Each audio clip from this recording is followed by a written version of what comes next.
हिंदू नव वर्ष के चैत्र मास की सभी देशवासियों को बहुत बहुत बधाई एवं शुभकामनाएं। नमस्कार, मैं रीता उपाध्याय प्रयागराज से आपको अपने चैनल के माध्यम से कहानियां सुनाती हूँ। चैत्र मास के अधिनायक श्री विष्णु और माता दुर्गा हैं। भगवान विष्णु का मत्स्य अवतार विशेष रूप से पूजनीय है।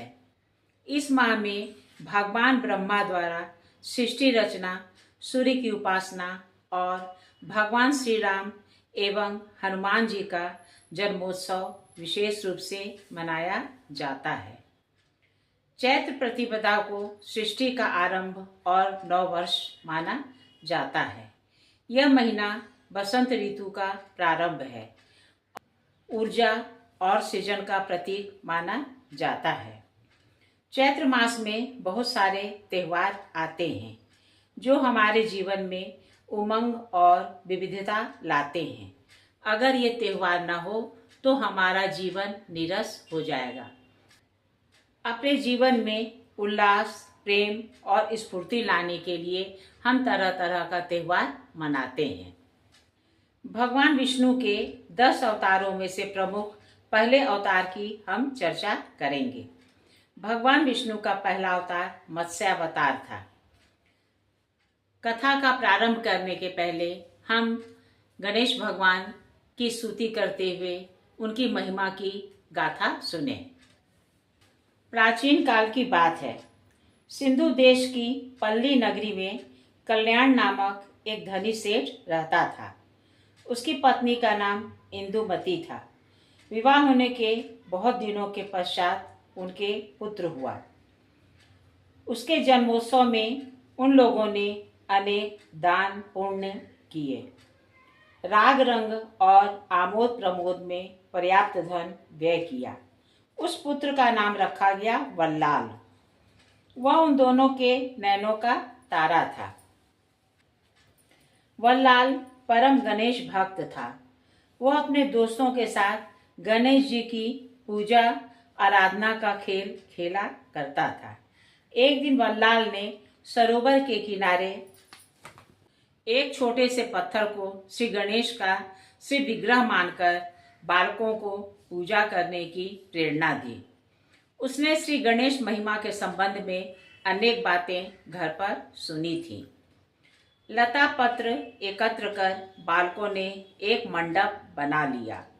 उसमें तथाकथित श्री गणेश विग्रह की स्थापना करके मानसिक पूजा, फूल, धूप, दीप, नैवेद्य, फल, तांबूल, दक्षिणा आदि से आरंभ की।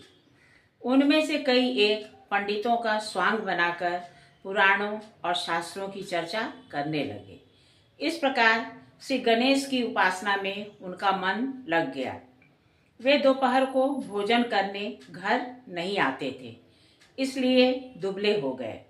उनके पिताओं ने कल्याण सेठ से कहा कि यदि वल्लाल का वन में जाना नहीं रोक दिया जाएगा तो हम लोग राजा से शिकायत करके आपको पल्ली नगरी से बाहर निकलवा देंगे। कल्याण का मन चिंतित हो उठा।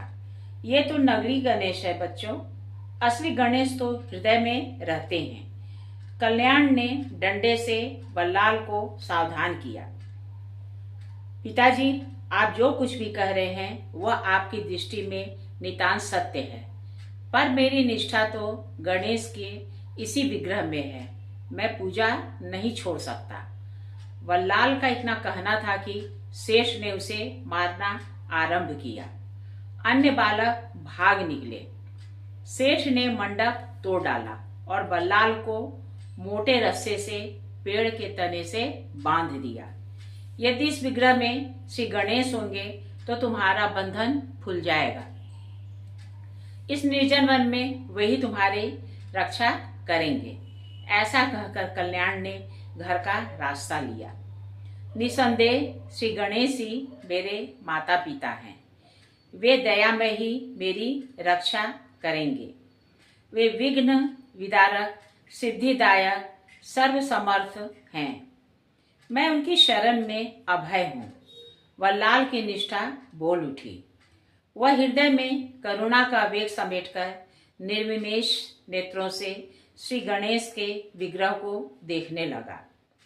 मेरा तन भले ही बांधा जाए, पर मेरा मन स्वतंत्र है। मैं अपना प्राण श्री गणेश के चरणों में अर्पित करूंगा। बल्लाल के इस निश्चय से भगवान श्री गणेश उस पाषाण से प्रकट हो गए। तुम्हारी निष्ठा धन्य है वत्स। श्री गणेश ने उसका आलिंगन किया। वह बंधन मुक्त हो गया।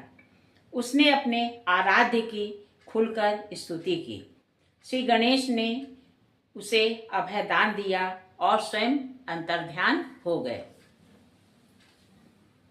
आइए अब हम भगवान विष्णु के 10 अवतारों में से एक प्रमुख अवतार मत्स्यावतार की कथा का श्रवण करें। कलयुग के आदि में सत्यव्रत नाम से विख्यात एक राजर्षि थे। ये ही वर्तमान महाकल्प में श्राद्ध देव नाम से प्रसिद्ध विवस्वान के पुत्र हुए, जिन्हें भगवान ने वैवस्वत मनु बना दिया था। संपूर्ण पृथ्वी मंडल पर उनका शासन था। वे प्रजा पर पुत्रवत स्नेह करते हुए धर्मपूर्वक राज्य करते थे। इस प्रकार जब बहुत समय बीत गया, तब राजा अपने पुत्र इक्ष्वाकु को राज का भार सौंपकर स्वयं तपस्या के लिए वन में चले गए और मलय पर्वत के एक शिखर पर उत्तम योग का आश्रय लेकर घोर तप में संलग्न हो गए। 10,000 वर्ष बीतने के पश्चात भगवान ब्रह्मा राजा के समक्ष प्रकट हुए और बोले, वर मांगो। तब राजा ने पितामह के चरणों में प्रणाम करके कहा, देव, मैं आपसे केवल एक ही उत्तम वर प्राप्त करना चाहता हूँ। वह यह है कि प्रलय काल में उपस्थित होने पर मैं चराचर समस्त भूत समुदाय की रक्षा करने में समर्थ हो सकूं। यह सुनकर विश्वात्मा ब्रह्मा एवं मस्तु कहकर वहीं अंतर्हित हो गए और देवताओं ने राजा पर महान पुष्प वृष्टि की। एक दिन की बात है। राजा सत्यव्रत नित्य की भांति संध्या स्नान तर्पण आदि नित्य क्रियाओं को संपन्न कर रहे थे। स्नान के अनंतर जब वे सूर्यार्घ्य दे रहे थे, तब एक छोटी सी मछली उनके हाथ में आकर गिरी। राजा ने ज्यों ही उसे जल में छोड़ना चाहा, त्यों ही वह मानवीय भाषा में करुणा के साथ बोली, राजन, आप बड़े दयालु हैं। मैं आपकी शरण में हूँ। मुझे आप जल में न छोड़ें, क्योंकि वहाँ बड़े बड़े जल जंतु रहते हैं। वे मुझे खा जाएंगे, अतः मेरी रक्षा करें। मछली की ऐसी कातरवाणी सुनकर राजा ने उसे अपने जल भरे कमंडलू में रख लिया और आश्रम पर चले आए। एक ही रात में वह मछली इतनी बढ़ गई कि कमंडलू में रहने के लिए स्थान ही नहीं रह गया। तब वह राजा से कहने लगी, राजन, इसमें मुझे बड़ा कष्ट हो रहा है, अतः मुझे किसी बड़े स्थान पर रखिए। उसकी प्रार्थना सुनकर राजा ने उसे एक तालाब में छोड़ दिया। उसमें भी रात भर में बढ़ते बढ़ते वह 2 योजन की हो गई। तब राजा ने उसे किसी प्रकार गंगा जी में छोड़ा। अंत में गंगा जी से वह अगाध समुद्र में चली गई। समुद्र में भी वह निरंतर बढ़ती चली गई और पुनः रक्षा के निमित्त प्रार्थना करने लगी। उन मत्स्य रूपी भगवान की मधुर वाणी सुनकर और इस प्रकार की विचित्र लीला देखकर राजा सत्यव्रत की बुद्धि मोहाच्छन्न हो गई। तब उन्होंने पूछा, हमें मत्स्य रूप से मोहित करने वाले आप कौन हैं? आपने एक ही दिन में 100 योजन विस्तृत तालाब को आच्छादित कर दिया। ऐसा पराक्रमशाली जल जंतु तो हमने न कभी देखा था और न सुना ही था। अवश्य ही आप सर्वशक्तिमान, सर्वव्यापी, अविनाशी साक्षात श्री हरि हैं। जीवों पर अनुग्रह करने के लिए ही आपने जलचर का रूप धारण किया है। आपको बारंबार प्रणाम है। अब यह बताने की कृपा करें कि आपने यह मत्स्य रूप किस उद्देश्य से धारण किया है। राजा के इस प्रकार प्रार्थना करने पर उन्होंने कहा, राजन, शीघ्र ही यह चराचर पार्थिव जगत जल में मग्न होने वाला है। तब संपूर्ण विश्व का प्रलय हो जाएगा। आप सचेत होकर एक विशाल सुदृढ़ नौका बनवाकर उसमें एक अत्यंत सुदृढ़ रस्सी बांधकर सवार हो जाइए और उस पर सप्तर्षियों के साथ बीजभूत औषधियों एवं जीवों के सूक्ष्म प्राण तत्वों को लेकर मेरी प्रतीक्षा कीजिए। मैं मत्स्य रूप में अपने मस्तक पर एक बृहद श्रृंग धारण किए हुए आऊंगा। तब आप मुझे पहचान लेंगे। उस समय मेरी सहायता से ही आप जीवित रह सकेंगे। राजा से इस प्रकार कहकर वे वहीं अंतर्ध्यान हो गए। राजर्षि सत्यव्रत मत्स्य भगवान के बताए हुए उस काल की प्रतीक्षा करने लगे। उन्होंने एक विशाल नौका तैयार कराकर उसमें सभी बीजों एवं औषधियों के प्राण तत्वों को स्थापित कर सब तर्षियों की सहायता से उसे महासागर में ले गए। सृष्टि का विलय प्रारंभ हो चुका था। धीरे धीरे सर्वत्र केवल जल ही जल हो गया। राजा भगवान के मत्स्य रूप का चिंतन करने लगे। कुछ समय पश्चात श्रीहरि मत्स्य रूप धारण करके प्रकट हुए। उनका शरीर स्वर्ग सा दैदीप्यमान तथा अनंत विस्तृत था। वे मस्तक पर सिंह धारण किए हुए थे।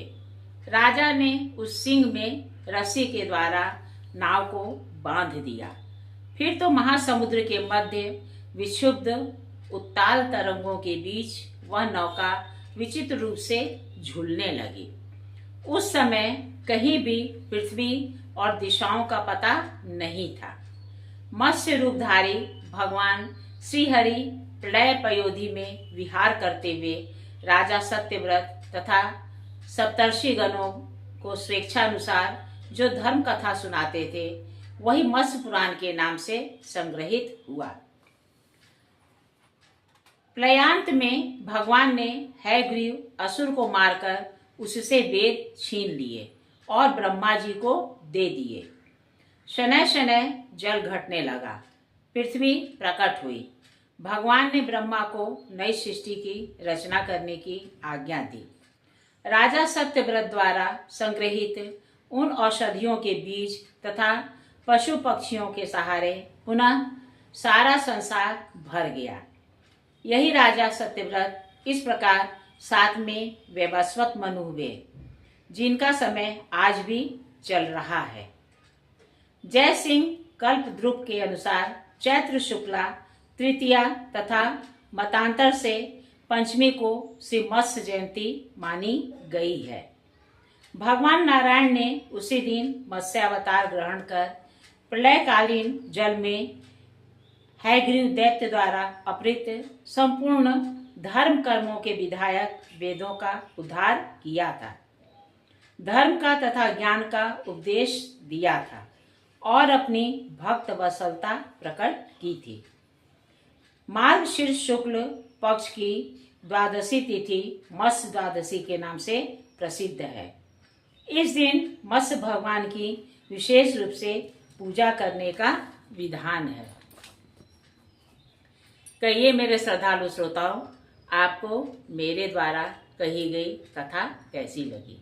अगर अच्छी लगी है तो कृपया इसे लाइक और सब्सक्राइब कर मेरे उत्साह में वृद्धि करिएगा। नमस्कार।